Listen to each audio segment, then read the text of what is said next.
Bienvenue sur Thaïlande News, votre source d'information en français sur l'actualité thaïlandaise. Dans l'édition d'aujourd'hui, crise autour de la loi sur l'alcool en Thaïlande, le gouvernement face à la colère des bars, restaurateurs et touristes après l'interdiction des ventes d'alcool l'après-midi, une volte-face rapide pour sauver le secteur touristique, les 6 pays du Mekong unis contre la cyberfraude, Chine, Thaïlande, Cambodge, Laos, Myanmar et Vietnam renforcent leur coopération contre les arnaques en ligne et les escroqueries télécom transnationales. Plus de détails dans la vidéo complète disponible sur la chaîne. Abonnez-vous pour ne rien manquer de l'actualité de la Thaïlande.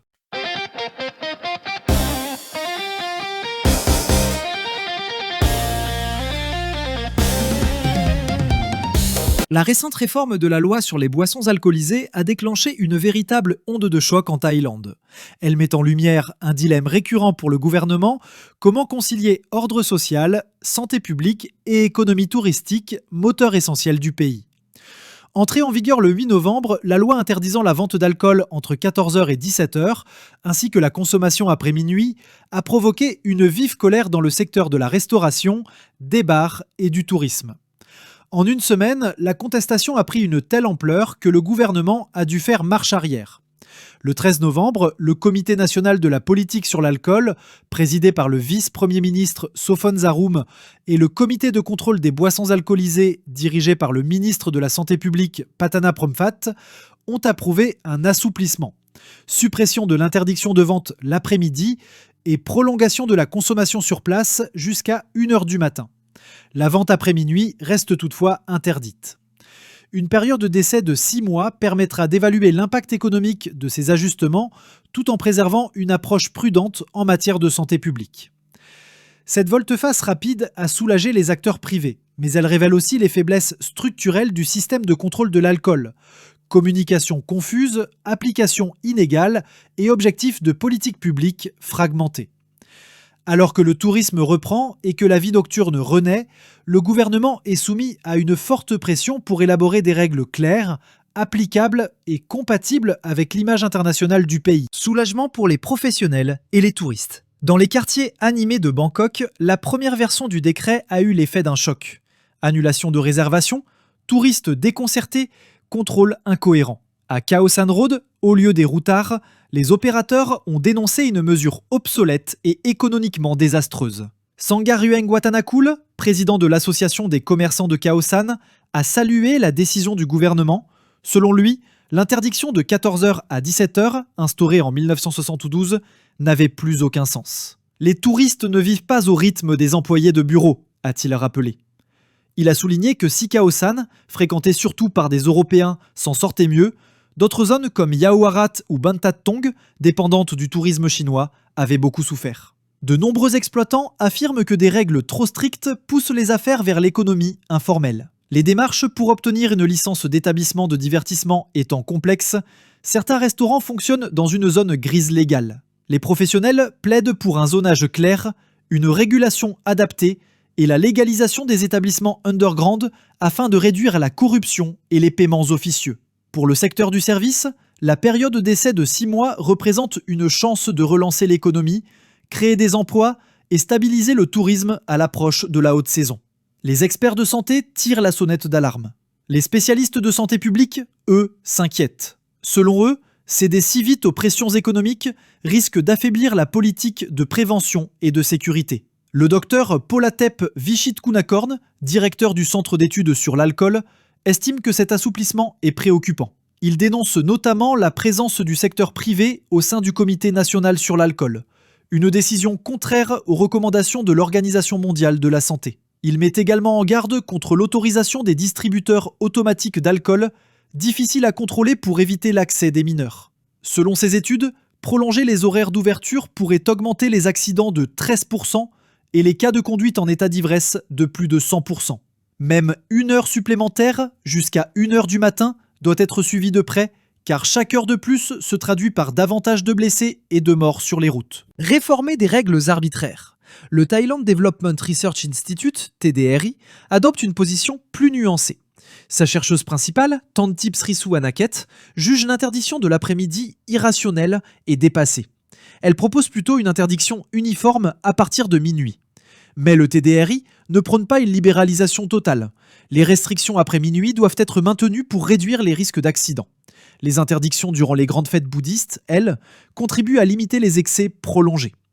L'Institut recommande de concentrer la politique sur la prévention des dommages, sanctions plus dures pour la vente aux mineurs, encadrement de la publicité ciblant les jeunes, réduction du pouvoir discrétionnaire des agents et sanctions graduées selon le taux d'alcoolémie.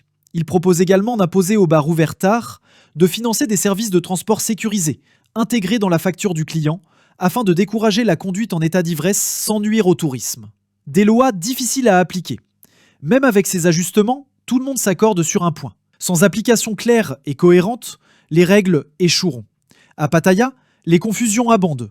Certains commissariats appliquent la loi à la lettre, d'autres non. Des touristes ignorent totalement les horaires d'interdiction. Résultat, une image brouillée en pleine haute saison. Dambromtiat Pinitkarn, de l'Association du tourisme et du divertissement de Pattaya, alerte. La fréquentation est déjà 20% inférieure à celle d'il y a 2 ans. Si les touristes entendent parler de restrictions mal gérées, ils iront au Vietnam ou au Laos. Les associations réclament une communication multilingue, une harmonisation nationale de l'application et des consignes claires pour les agents.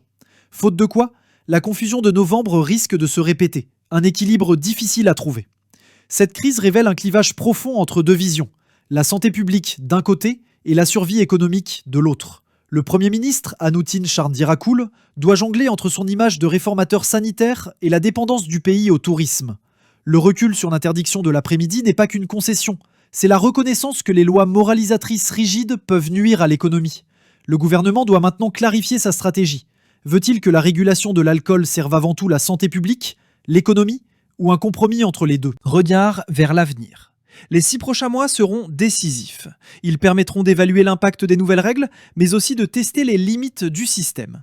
Pour réussir, le gouvernement devra renforcer la lutte contre la conduite en état d'ivresse, simplifier les licences pour les établissements, mieux informer les touristes et empêcher toute influence excessive du secteur privé. Cette réforme n'est pas une simple question de réglementation. C'est un test sur la capacité du pays à concilier santé et prospérité. Si la Thaïlande parvient à cet équilibre, elle pourra relancer son économie touristique sans sacrifier la sécurité publique. Mais sans une application claire et cohérente, la confusion actuelle risque de devenir la norme. Les 6 pays riverains du Mékong, la Chine, le Cambodge, le Laos, le Myanmar, la Thaïlande et le Vietnam, ont décidé d'intensifier leur coopération pour lutter contre les escroqueries télécom et en ligne qui ravagent la région. Réunis le 14 novembre à Kunming, en Chine, les ministres concernés ont adopté des mesures urgentes. Partage de données en temps réel, création d'agents de liaison spécialisés dans la cybercriminalité et contrôle renforcé de l'enregistrement des cartes SIM. Le lieutenant-général Jirabop Bouridej, chef adjoint de la police nationale thaïlandaise, a décrit les centres d'arnaque comme un véritable écosystème criminel transfrontalier nuisant aux citoyens des 6 pays. Il a assuré de la transparence totale de la Thaïlande et appelé à une coopération réciproque. Il a présenté les conclusions du Centre thaïlandais de lutte contre les arnaques en ligne, ACSC, qui regroupe les données des banques, des opérateurs télécoms et des services de renseignement. Selon ce centre, les flux financiers issus des comptes mules sont majoritairement transférés à l'étranger, tandis que les traces IP proviennent souvent hors de Thaïlande. De nombreux centres d'escroquerie se trouvent dans les zones frontalières et les zones économiques spéciales. Des preuves déjà partagées avec les gouvernements voisins. 3 mécanismes ont été proposés. Une base de données commune recensant les comptes, numéros de téléphone et adresses IP liés à la fraude avec alertes automatiques. Des officiers de liaison cyber installés dans chaque pays partenaire pour assurer un contact direct et rapide. Un contrôle renforcé du secteur télécom avec enregistrement obligatoire des cartes SIM sur identité vérifiée. Limitation du nombre de cartes par personne, suivi des SIM suspectes et fermeture temporaire des zones à haut risque. Le crime n'a pas de frontières et l'application de la loi ne devrait pas en avoir non plus, a déclaré le général Jirabop. Il a cité les opérations conjointes entre la Thaïlande et le Cambodge, démantèlement de réseaux, gel de comptes bancaires et sauvetage de victimes. La Thaïlande se dit prête à partager ses renseignements approfondis, notamment avec la Chine. De récentes opérations coordonnées ont également eu lieu entre la Chine, le Myanmar et la Thaïlande, mais aussi entre la Chine, le Laos, le Cambodge et le Vietnam. Le vice-ministre chinois de la sécurité publique, Liu Zhongyi, a salué les mesures claires, sincères et décisives de la Thaïlande.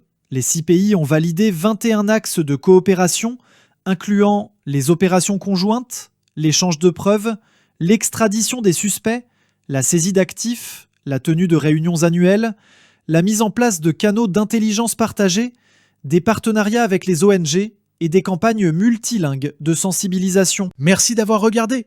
Abonnez-vous pour ne rien manquer de l'actualité en Thaïlande et partagez autour de vous. À demain, même heure.